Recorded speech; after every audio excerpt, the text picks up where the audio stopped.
26 de dezembro de 2021. Como é que voou esse ano? Como é que aprendemos? Como que nós tivemos tantas histórias para contar e parece que outro dia era 25 de dezembro de 2020. 2 anos repletos de aprendizados em função das oportunidades que a pandemia nos trouxe, 2 anos com perdas afetivas, mas também com chance de rever caminhos, de rever a vida, de repensar muita coisa. Eu acho que esses 2 anos nos trouxeram. Então, hoje é a nossa última palestra, depois de 2 anos de pandemia. Ainda estamos sob impactos de algumas reinfecções, mas com certeza mais leve. Aprendemos muito nesse período e vamos continuar aprendendo, um período de experiência para todos nós.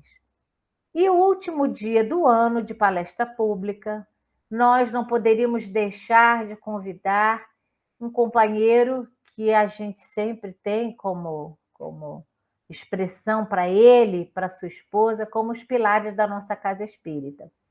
A gente não tem o hábito de fazer grandes apresentações de envaidecimento, porque não é o caso, não é a nossa proposta, mas professor Brandão, juntamente com Mazarello, que nos deram a oportunidade de estarmos hoje aqui, porque se não fossem eles, a nossa casa, o Centro Espírita Irmã Sheila, não teria sido fundado. Então, a partir da fundação da nossa casa espírita,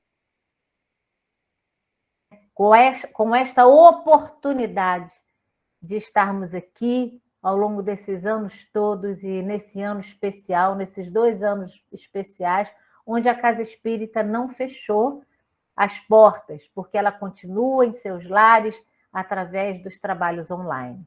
Então, para nós é um motivo de alegria terminar um ano com a palestra do professor Brandão, no capítulo do Evangelho Sede Perfeitos. Escolhemos, não ao acaso, na sequência dos títulos do Evangelho, Sede Perfeitos teria que cair para o professor Brandão. E eu tenho certeza que ele vai fazer para nós a sua palestra magistral. Com a bagagem que ele nos traz, o conhecimento que ele tem, ele vai fazer para nós, com certeza, uma palestra espetacular.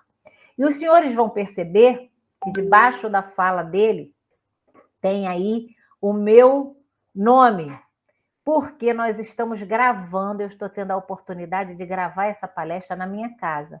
Trouxe o professor Brandão para o nosso estúdio aqui, um estúdio improvisado, para ele fazer a sua apresentação. Então, vamos ouvi-lo com atenção, com carinho, e agradecendo a Jesus a oportunidade desse tarefeiro nas nossas vidas, aliás, desse casal de tarefeiros nas nossas vidas, porque sem eles nós não teríamos o Centro Espírita Irmã Sheila. Talvez até tivéssemos por outras pessoas, mas eles, tão especiais em nós, em nossas vidas, é e sempre será o nosso presente de Natal. Então, nós o convidamos para falar sobre o capítulo do Evangelho, Sede Perfeitos, capítulo 17, e ele com certeza vai trazer o seu melhor. Antes de passar a palavra para ele, eu vou fazer a leitura do nosso título, da nossa página inicial, e todos esses domingos nós estamos lendo uma página do livro Antologia Mediúnica do Natal, Francisco Cândido Xavier, por Espíritos Diversos.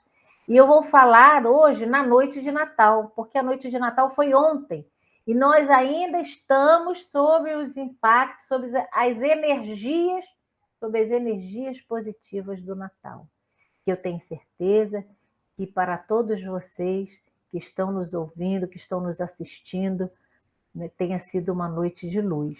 Estarmos aqui comemorando a noite de Natal, as lembranças das primícias do reino trazidas por Jesus, é uma oportunidade iluminada. Então, eu tenho certeza que ontem foi uma noite iluminada e, portanto, a gente continua celebrando o Natal em nossas vidas.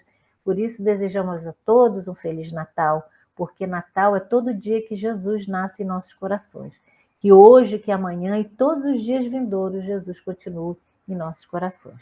Portanto, nós vamos fazer a página intitulada Na Noite de Natal, É o item 20, pelo Espírito João de Deus, pela lavra de Francisco Cândido Xavier.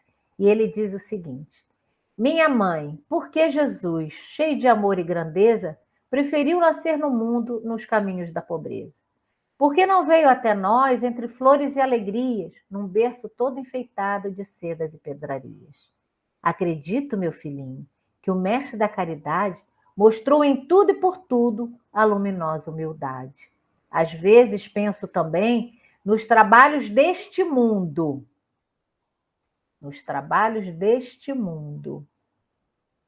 que o mestre da caridade mostrou em tudo e por tudo a luminosa humildade.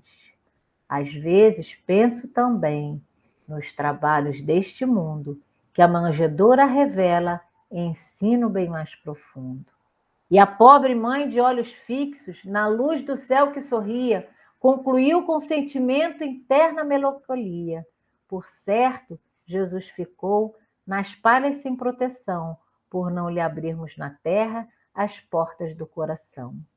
Então, essa página linda do Espírito João de Deus, nós vamos dar início à nossa atividade da noite, antes, porém, fazendo a nossa prece inicial. Convido a todos para que possam fechar os olhos, se assim quiserem, e vamos pedir a Jesus, nosso Mestre Maior, para que na noite de hoje estejamos abrilhantados com a fala do nosso querido professor Brandão, que com certeza trará o tema Sede Perfeitos. E aí terá toda a inspiração para falar de Jesus, e com certeza o ser mais perfeito que esteve conosco. Pedimos a este ser perfeito, ilumine o nosso querido professor Brandão, ilumine a todos nós, entre em nossas casas, trazendo paz, harmonia e sempre alegria, porque a alegria é o dom da vida, é o dom que cura, é o dom que nos dá esperança para dias vindouros.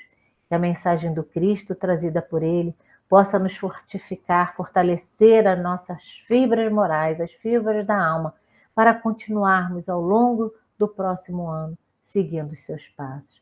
Que Jesus nos abençoe, abençoe a ele e esteja conosco em mais esta noite, nesses dias que comemoramos o Natal, porque Natal é o sentimento de Jesus nascer em nós, renovar em nós esperanças de uma vida nova. E ela tem que ser em nossas vidas todos os dias. Que ele nos abençoe, nos ampare e nos proteja para mais uma noite de bênçãos. Que assim seja.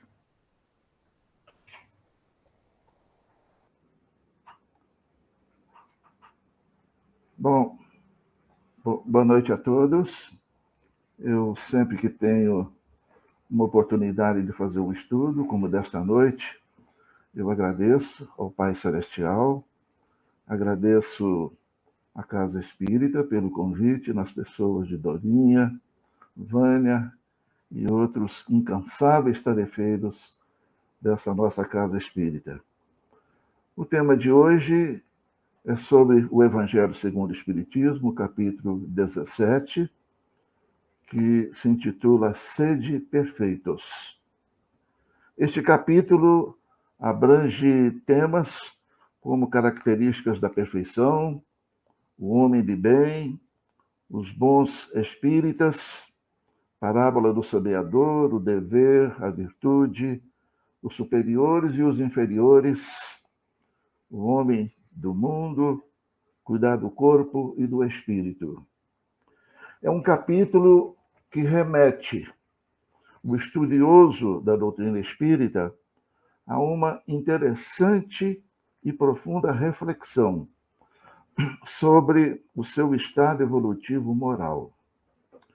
Ao trabalhador espírita, impressiona muito a afirmativa que ele encontra nesse capítulo e que diz o seguinte: reconhece-se o verdadeiro espírita por sua transformação moral e pelos esforços que ele faz para dominar suas más tendências, sempre em busca de alguma perfeição.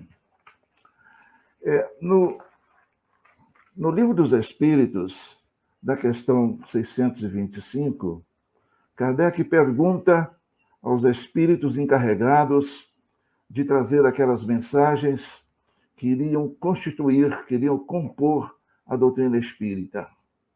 A pergunta: qual é o tipo mais perfeito que Deus ofereceu ao homem para lhe servir de guia e modelo?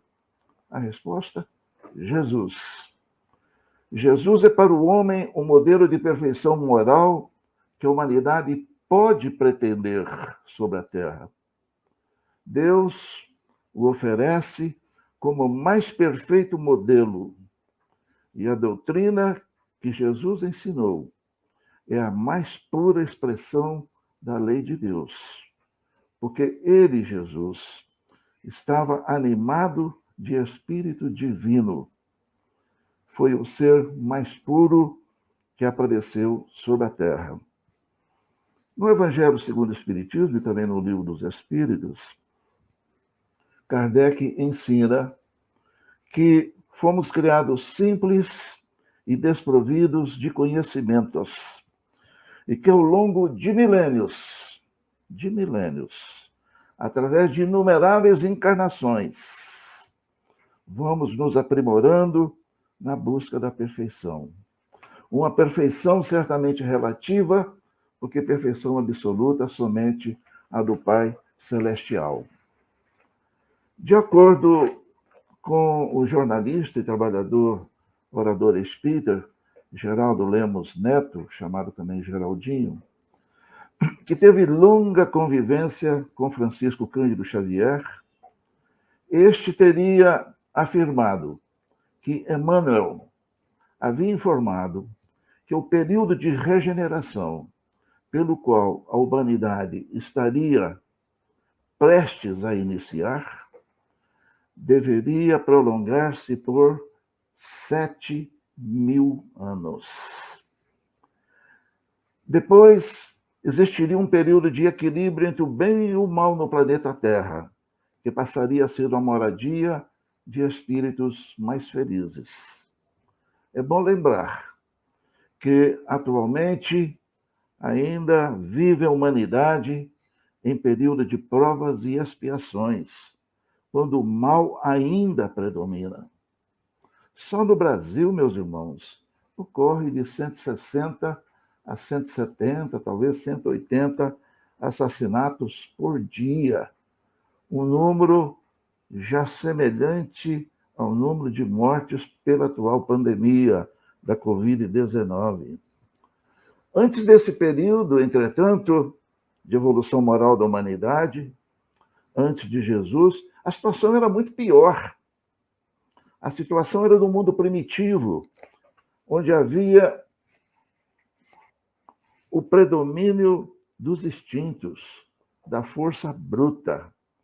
Assim, a gente verifica que realmente o processo evolutivo moral da humanidade ocorre ao longo de milênios.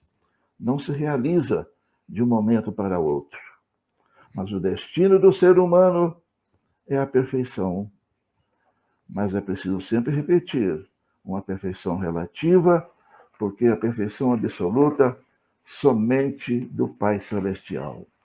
Essa observação é importante para que nós, ao fazermos uma análise da nossa própria situação de evolução moral, não venhamos a ficar desanimados.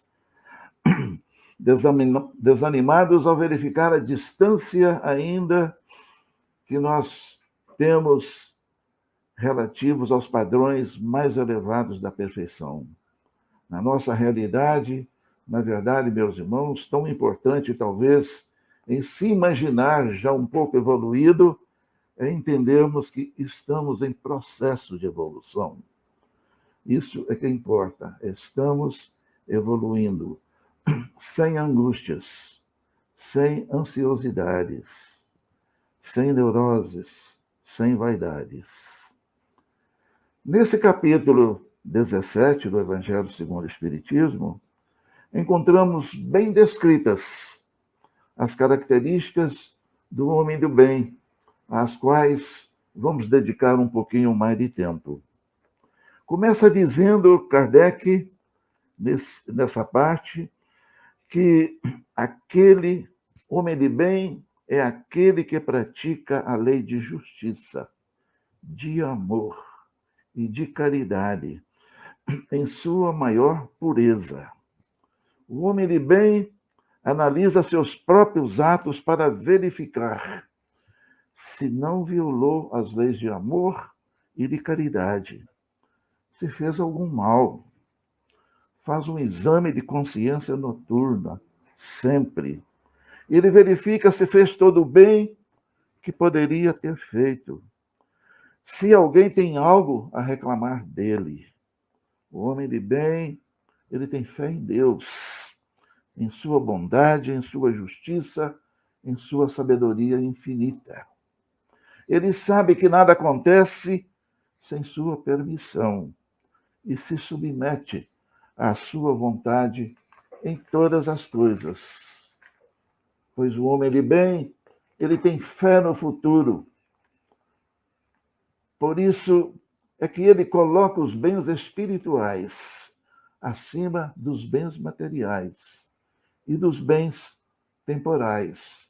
E se esforça para entender o conceito de infinito e o conceito de eterno, de imortalidade. Imortalidade que ele, como espírito, possui.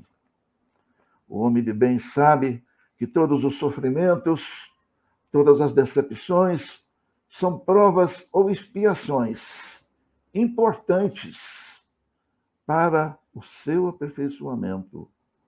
E aceita essas provações sem reclamar. E aqui nós vamos ler na literatura espírita que Juna de Cusa, que acompanhava Jesus em suas andanças, pregando a boa nova, é condenada à morte na fogueira no circo romano. E lá ela vai ser executada juntamente com seu filho. E o carrasco, num gesto desafiador, zombenteiro, pergunta para ela o que esse Nazareno lhe ensinou, que faz com que você esteja aí tão tranquila nesse momento. O que foi que ele lhe disse? E ela responde para aquele carrasco que ele ensinou que devemos perdoar a todos. Perdoar os inimigos, inclusive eu aprendi, meu irmão, a te perdoar. Você que agora vai atear fogo ao meu corpo. O homem de bem, ele sabe, possuído do sentimento de caridade e de amor ao próximo, que se deve fazer o bem pelo bem, sem esperança de recompensa ou de reconhecimento. Retribui o mal com o bem. Toma a defesa do fraco contra o forte. Sacrifica-se sempre pelo interesse, pelas coisas justas, pela justiça. Ele encontra satisfação nos benefícios que derrama, nos serviços que presta, nos felizes que faz, nas lágrimas que enxuga, nas consolações aos aflitos. E aqui, meus irmãos, vem a lembrança, uma pergunta que um repórter fez um dia para Divaldo Pereira Franco, esse grande divulgador da doutrina espírita. Perguntou: Divaldo, você não está cansado de tanta psicografia, de tantos livros, de tantas mensagens? E Divaldo lhe disse: meu amigo, não estou não. Muito pelo contrário, sinto alegria muito grande ao receber as mensagens. Fico mesmo, às vezes, curioso, fascinado, esperando pela conclusão dos dramas que os mentores espirituais estão me narrando. Sinto muita alegria, muita felicidade em fazer esse trabalho. O homem de bem, meus irmãos, ele é bom, ele é humano, é benevolente para com todos, sem preferência de raças, nem de crenças, nem de posição social. Ele sabe que todos somos irmãos, filho de um mesmo e único Pai. Hoje, a sociedade moderna, incluindo a sociedade brasileira, preocupa-se em divulgar a necessidade de aceitação dos diferentes, Particularmente, dá-se ênfase aos homoafetivos, sem preconceitos, mas sem exaltações. O homem de bem respeita o próximo, respeita as convicções alheias, não recrimina os que não se comportam nem pensam como ele. E aqui também eu me lembro que é comum no meio espírita, no nosso meio, às vezes comentarmos que determinado pregador religioso põe a voz um pouco mais alta, usa seus equipamentos eletrônicos possivelmente exageradamente altos. Alguns acham até que pode incomodar a vizinhança, mas se esquece de que possivelmente espíritos muito necessitados podem ser atraídos por aquele som elevado e se beneficiar daquelas pregações. Espíritos que certamente não seriam atraídos pelo silêncio e pelo ambiente de reflexão que geralmente predomina nas casas espíritas. O Pai Celestial tira proveito de tudo para o progresso moral da nossa humanidade. O homem de bem não tem ódio, nem rancor, nem desejo de vingança. A exemplo de Jesus, perdoa e esquece as ofensas. Procura lembrar-se apenas dos benefícios. Sabe que lhe será perdoado, como ele próprio perdoou. Ele deixa, na verdade, particularmente o estudioso da doutrina espírita, que as ofensas, que as injustiças, que os prejuízos por acaso recebidos fiquem a cargo das leis ou da lei de causa e efeito, que todos nós sabemos que é uma lei inflexível. Ele não toma em suas mãos o fazer a justiça. O homem de bem é indulgente para com as fraquezas alheias, porque ele sabe que ele mesmo tem necessidade de indulgência. E ele se lembra sempre daquela passagem belíssima da vida de Jesus, que, chegando em uma praça, encontra uma multidão em torno de uma mulher acusada de adultério, e que, pelos costumes de então, deveria ser apedrejada até a morte. Um costume ainda característico de humanidade com resquício de primitivismo. Mas Jesus levanta sua voz amorosa e se dirige com sua energia ímpar para todos aqueles homens que rodeavam aquela mulher, prestes a ser executada daquela maneira. E diz em voz sonora penetrante que aquele ali presente que nunca tivera pecado, que nunca tivera cometido possivelmente o mesmo erro de que acusavam aquela mulher, aquele que estivesse limpo dessas acusações, atirasse a primeira pedra. Ninguém jogou pedra nenhuma. O homem de bem não se compraz, não sente nenhuma satisfação em buscar defeitos em outras pessoas, nem colocar em evidência esses defeitos. Sua consciência já trabalhada de estudos, de reflexões, de inspirações, lhe diz em alto e bom som: fale tudo de bom que você souber de uma pessoa. E fale somente das coisas boas. E quando o homem de bem percebe que alguém está cometendo um erro, ele, na verdade, sente alguma coisa parecida com o sentimento que exprimiu Jesus no momento em que ele estava sendo traído, estava sendo aprisionado para ser torturado e ser executado. Ele sabia, e ele sentiu compaixão, e lágrimas rolaram de seus olhos, de compaixão, de pena pelos sofrimentos, pelo remorso e pela tristeza, pelos arrependimentos que aquelas pessoas sentiriam mais tarde, pela injustiça que estava cometendo com ele. O homem de bem, meus irmãos, ele não se envaidece com seu talento, não se envaidece com sua fortuna material, com suas posses, com sua posição social. Ele sabe que tudo que lhe foi dado pode ser retirado. Ele usa, mas não abusa dos bens que lhe são concedidos. Ele sabe que é apenas um depositário de algo do qual deverá prestar contas no futuro. Ele não abusa dessas concessões que o Pai Celestial lhe concede. E aqui eu me lembro de uma história narrada no livro Nosso Lar, André Luiz, Chico Xavier, um episódio um pouco longo que eu vou tentar resumir, que André Luiz, depois de uma temporada no plano espiritual, consegue autorização para participar dos trabalhos de expedições de grupos de tarefeiros que iam resgatar pessoas nas zonas umbralinas para trazer para as colônias de refazimento, de reeducação.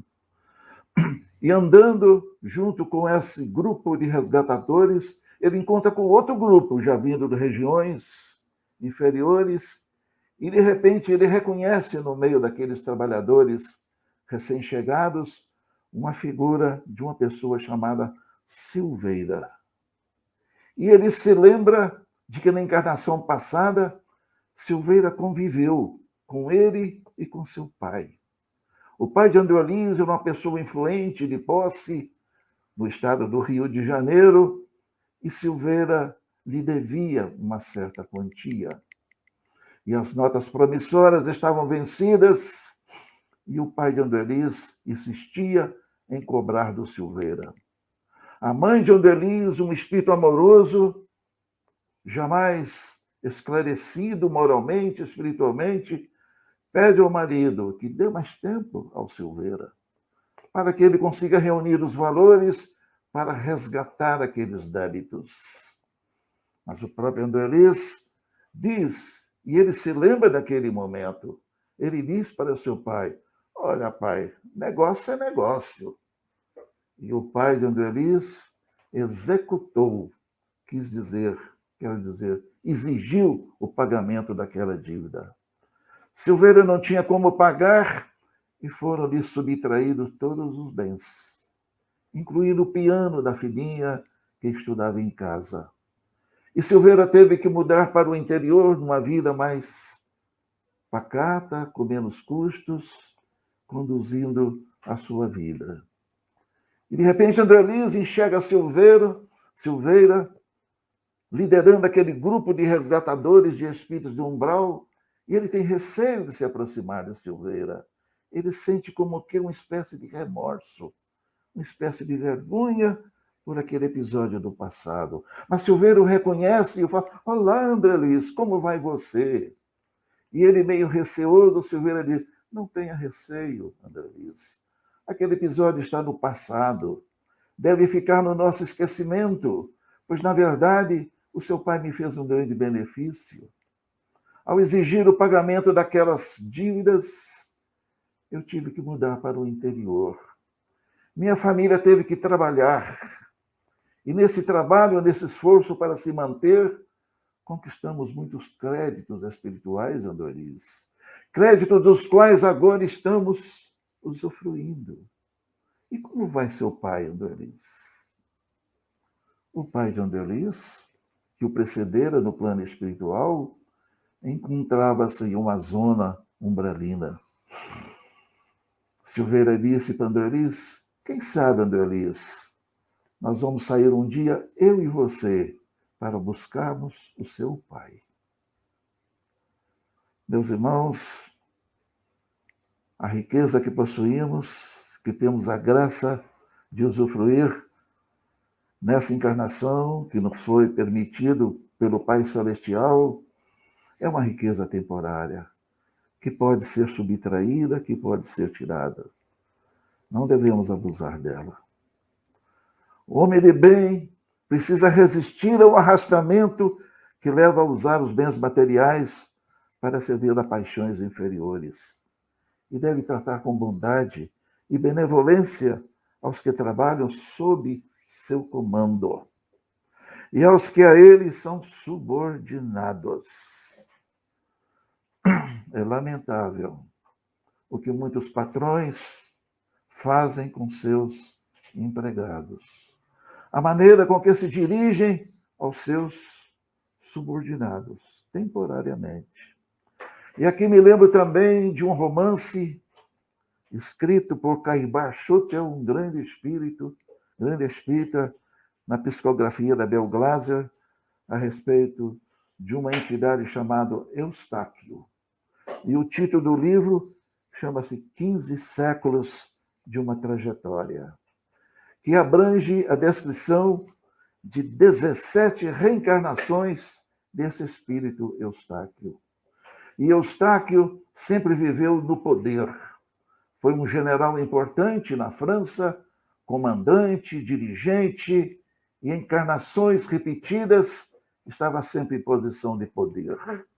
E existia o poder ferreamente, rígido, intransigente, mas sempre nos intervalos das reencarnações, ele percebia que ele sofria, que aquilo não trazia felicidade para ele, não trazia tranquilidade para ele. Até que chegaram um determinado momento, os engenheiros reencarnacionistas aconselharam a ele que reencarnasse num país pobre, numa região onde não se fazia uso de tanto poder, de tanta riqueza a que ele estava acostumado.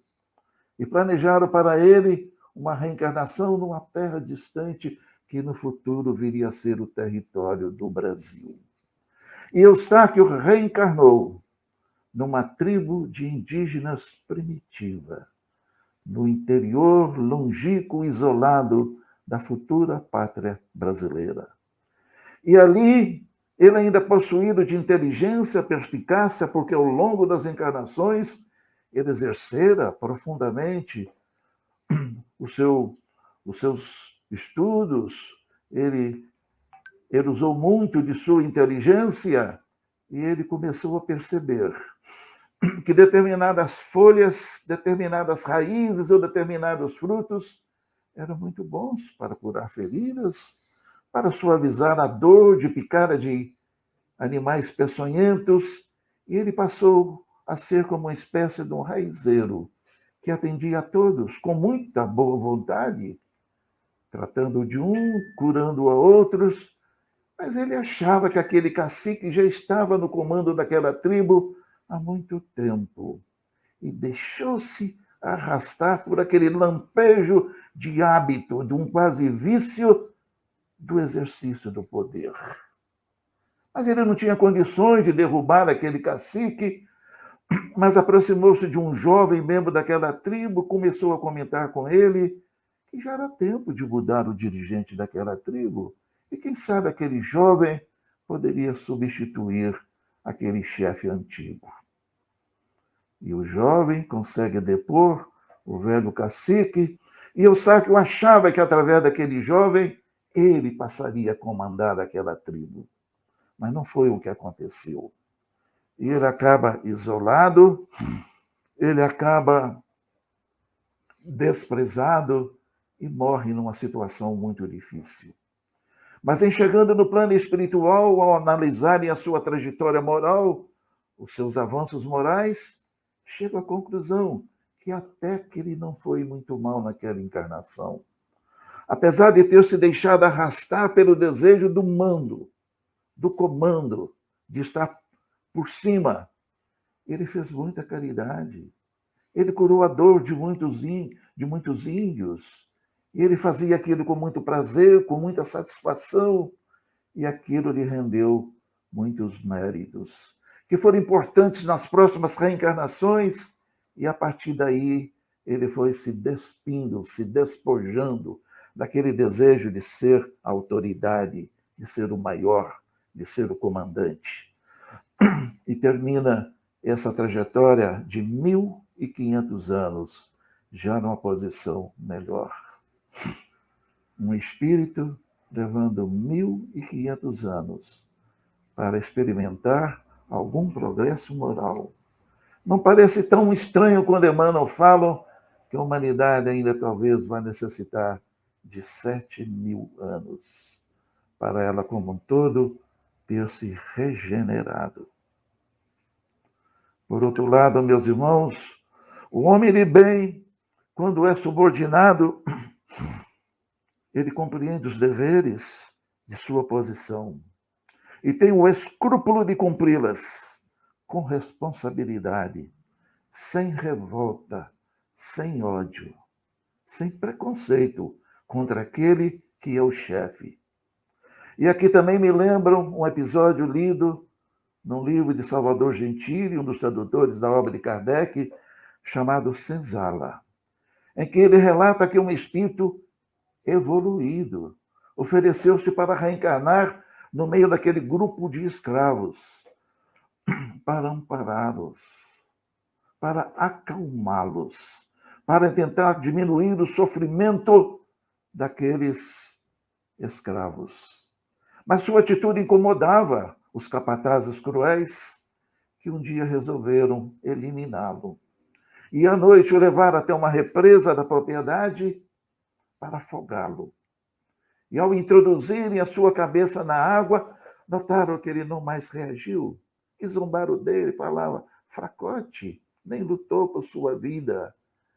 E os espíritos superiores vêm informando que, na verdade, naquele momento em que aquele espírito amoroso, numa posição de submissão, teve o seu rosto colado na água, o seu espírito foi desligado. De maneira que ele não sentiu a angústia do sufocamento na água. Porque os homens de bem, os espíritos amorosos, são sempre socorridos pela espiritualidade. O homem de bem que procura, se esforça para adquirir todas essas virtudes e muitas outras, certamente ele se coloca numa posição de evoluir, de caminhar na perfeição do Pai. Mas sempre repetimos uma perfeição relativa. A doutrina espírita que nós estudamos com tanto carinho, com tanto amor, ela não criou nenhuma moral nova, mas ela ajuda muito a entendermos a moral de Jesus. Ela ajuda muito a entendermos a necessidade de vivermos de acordo com o Evangelho de Jesus, com as leis divinas. E Jesus deixou uma coleção de exemplos de como se comporta um homem de bem. Ele foi e ainda é o máximo. Não tinha necessidade de encarnar na Terra. Espírito puro, que já era há 2.000 anos atrás, sem karma, sem defeitos a corrigir, nenhum pecado para quitar, sem ganhos a obter para viver no meio de uma humanidade de espíritos atrasados, como ainda somos. Veio apenas por amor. Veio apenas pelo simples desejo de ajudar, de nos orientarmos a acelerar o nosso progresso através dos milênios que ainda temos pela frente em busca da perfeição. E ele atendia a todos. Valorizou a mulher, que naquela época era pouco valorizada em várias sociedades, e algumas delas ainda é. Em nosso próprio país hoje, assusta a quantidade de agressões, até de mortes, de mulheres. Temos muito que aprender ainda moralmente em nosso relacionamento entre o homem e a mulher. E Jesus trouxe lições maravilhosas, ouvindo Marta e Maria, uma preocupada com coisas materiais, outra com as coisas espirituais. E ele atendeu a todas, evidentemente, dando mais valor às coisas espirituais, que são mais permanentes. E ele atendia aos pobres e doentes, mas atendia também aos ricos e poderosos. Ele atendeu Zaqueu, foi até criticado por alguns de seus seguidores. Foi amigo de Zé de Arimateia e de Nicodemos, que eram membros do Sinédrio. Zaqueu, certamente motivado pelos ensinos de Jesus, veio mais tarde transformar-se em um grande trabalhador na disseminação da Boa Nova. Foi amigo de Paulo e foi mais tarde um grande missionário. Jesus respeitou aos que detinha poder de mando, naquela sua célebre frase: devemos dar a César o que é de César, deixando para Deus, evidentemente, o que é de Deus. Aos vencidos na guerra, ele recomendou perdoar os vencidos na guerra. Por naquele tempo, os vencidos na guerra deviam ser eliminados, escravizados, tomados os seus bens materiais todos, suas mulheres e filhos. E Jesus veio dizendo: deve-se perdoar os inimigos. Na verdade, deve-se amar os inimigos. Deve-se fazer bem aos inimigos. Ninguém gostava daquelas afirmações. Ele foi absolutamente revolucionário nesse ponto. E demonstrou a continuidade da vida após a morte pela ressurreição.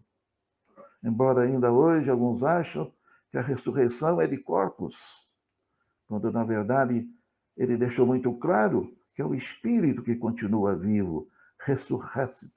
E ele se mostrou para várias pessoas.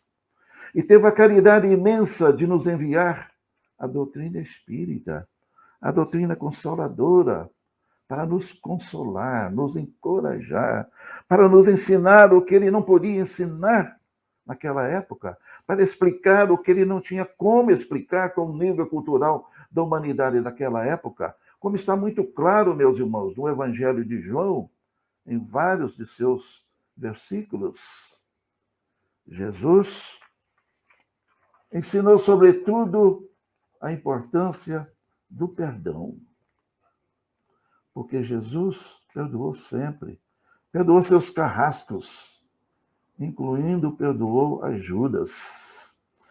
Há relatos da espiritualidade maior que logo depois do desencarne de Jesus na cruz, a primeira coisa que ele fez foi ir ao encontro de Judas, em regiões umbralinas, onde lá ele sabia que Judas estava chorando de remorso. Ele havia suicidado logo depois da traição a Jesus, e ele foi lá consolá-lo e dizer a Judas que ele o perdoava.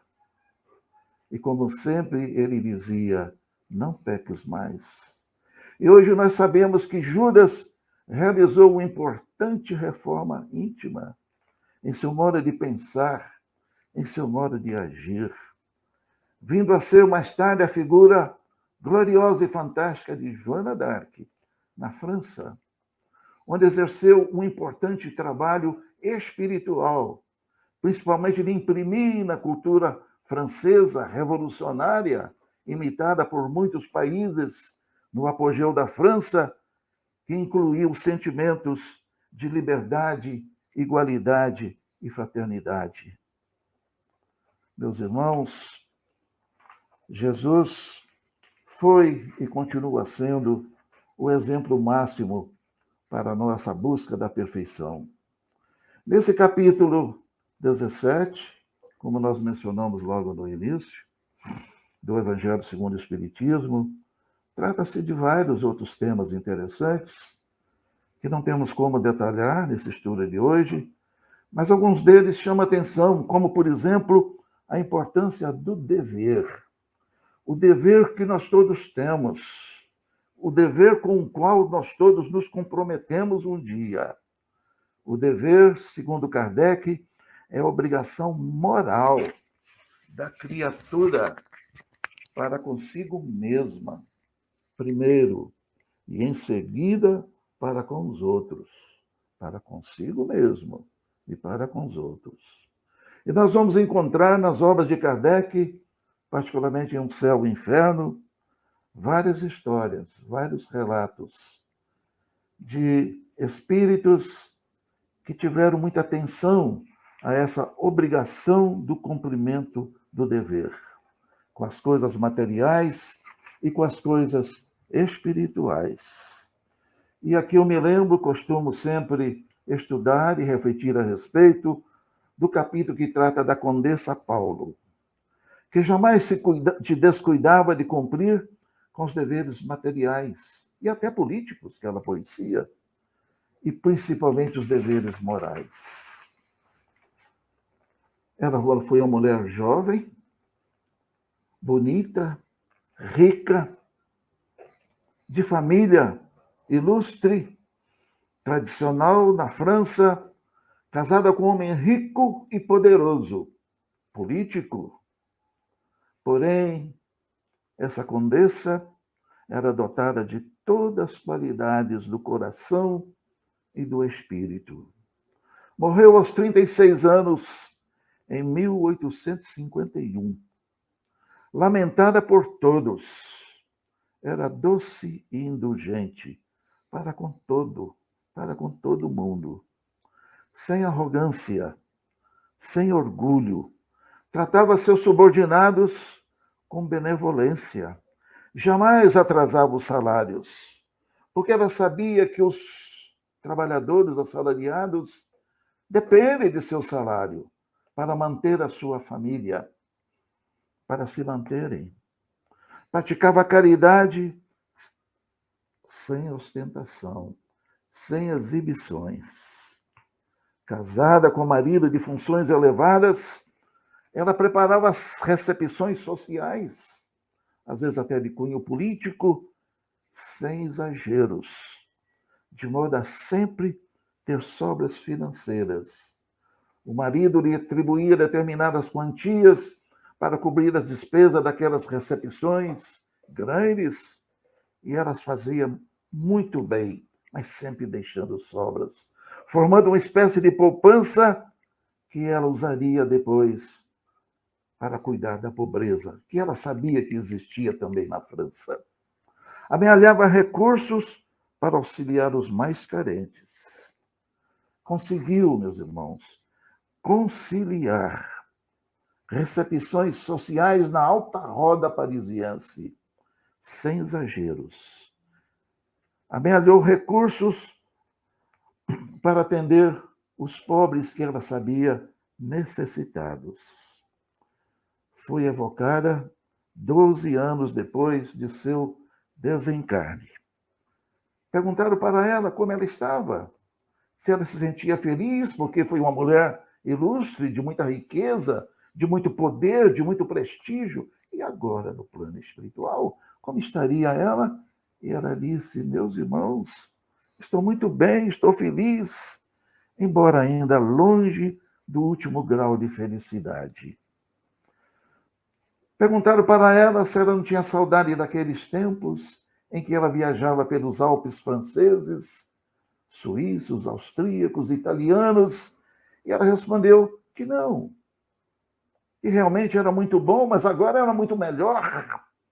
Que tudo era mais belo no espaço, que ela fazia passeios magníficos pelo firmamento, que tinha visões fantásticas pela imensidão do espaço infinito, que ali tudo respirava amor, confiança, sinceridade, mas tinha também muitos trabalhos, muitas atividades, porque todos no plano espiritual têm alguma missão para cumprir. E ela disse que não foi sem lutas que atingiu aquela posição. Ela experimentou, antes da última encarnação na Terra, as provas da pobreza, as provas da vida dura, do trabalho exaustivo.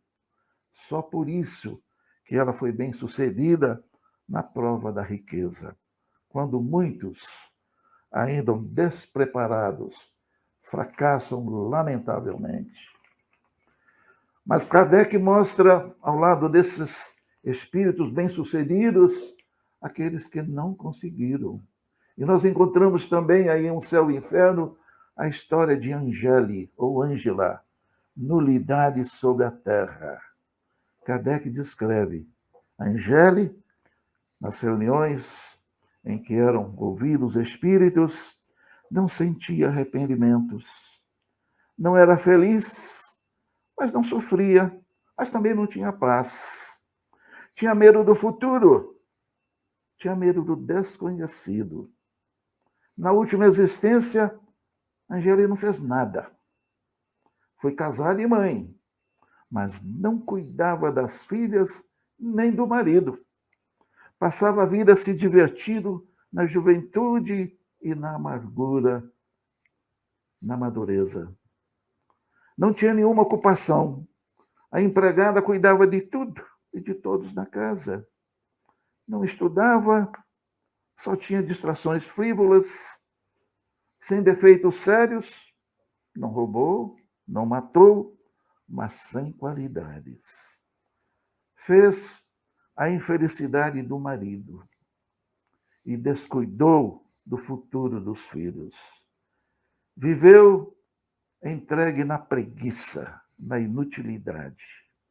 Não tinha força para tentar o menor esforço para sair daquela neutralidade em que ela se encontrava no plano espiritual.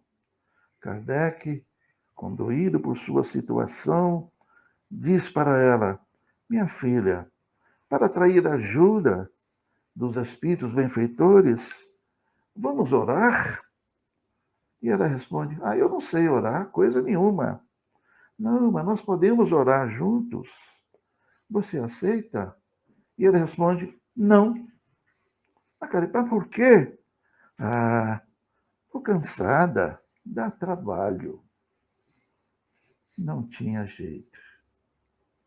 Embora, meus irmãos, seja difícil definir um homem de bem, é bem simples dizer aquele que é mau, porque o mal é aquele que não faz o bem.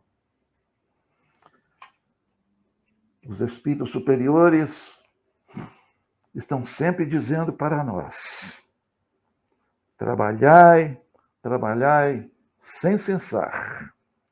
Cumprir todos os vossos deveres, sem exceção, e com zelo, e vossa fé o sustentará. Mas nós ouvimos nos estudos espíritas que para avançarmos no caminho da perfeição, para tentarmos cumprir aquele mandamento do Evangelho, para sermos perfeitos, precisamos usar o nosso pensamento, a nossa reflexão, para construir atitudes que nos permitam avançar. E, novamente, aqui eu fui buscar um exemplo, nós vamos encontrar um exemplo no livro Nosso Lar, de André Luiz, que ilustra a importância de realizarmos a nossa reforma interior pelo pensamento. Depois de longo período de recuperação no plano espiritual, já podendo realizar tarefas mais elevadas, já nos referimos a algumas tarefas que André Luiz fazia, ele descuidou-se a ficar pensando como estaria sua família na Terra. E principalmente começou a meditar: será que minha mulher ainda é fiel a mim? Ou será que ela arrumou um outro homem?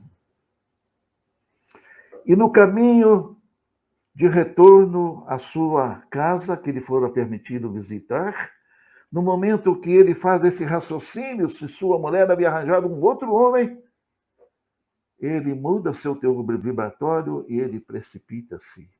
E os mentores que o seguiam dizem para ele: André, cuidado com seu pensamento, meu querido. E André Luiz, em chegando na sua residência, percebe que lá tem um homem que havia se casado com sua viúva, jovem viúva esposa. E ele mesmo, com aquela orientação, ele sente raiva daquela pessoa. E no primeiro momento, ele percebe que ele está doente, e ele como que deseja que ele morra realmente, quando novamente ele é alertado. André, André, que pensamento é esse?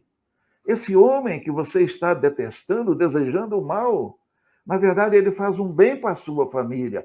Você estava preocupado com o destino dos seus filhos, de sua própria esposa amada, pois ele veio preencher o vazio que você deixou na sua saída apressada do plano espiritual. André Luiz, esse homem merece todo o seu apoio. Ele não é um adversário, ele é um benfeitor. E André Luiz, motivado por aqueles mentores fantásticos que o alertaram, ele entende aquela exortação. Ele reflete e verifica que ele precisa, na verdade, ajudar aquele homem que está lá dentro do seu antigo lar. E relatam que ele aproxima-se da costa, ele entra pelas matas vizinhas para recolher fluidos, para transmitir para aquele homem, para ele revigorar-se e continuar a trabalhar, ajudando a sua antiga esposa e amparando seus filhos. E a partir daquele momento, André Luiz sente-se bem. E passou de novo a usufruir os bem-estar característicos daqueles que sabem que estão fazendo bem. Passou a sentir a alegria do homem que adquiriu o automatismo da caridade, de agir apenas e tão somente com benevolência, com indulgência, praticando o perdão ensinado por Jesus. Passou assim a agir como um verdadeiro espírita, como um espírito que realmente estava no caminho de ser perfeito. Muito obrigado a vocês, que Jesus nos ampare e proteja. Dorinha me disse no início que eu deveria fazer uma prece, mas eu vou pedir permissão à Dorinha, também à Vânia, trabalhadores incansáveis, de que eu vou quebrar um pouquinho o protocolo. No lugar de fazer uma prece oral, lembrando que nós estamos numa época de comemorar o nascimento de Jesus, um modelo mais perfeito que o Pai Celestial nos enviou, o Espírito mais puro que veio na Terra. Nós vamos fazer uma prece musical, breve, simples, em homenagem a Jesus.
Muito obrigado, que Jesus nos ampare a todos.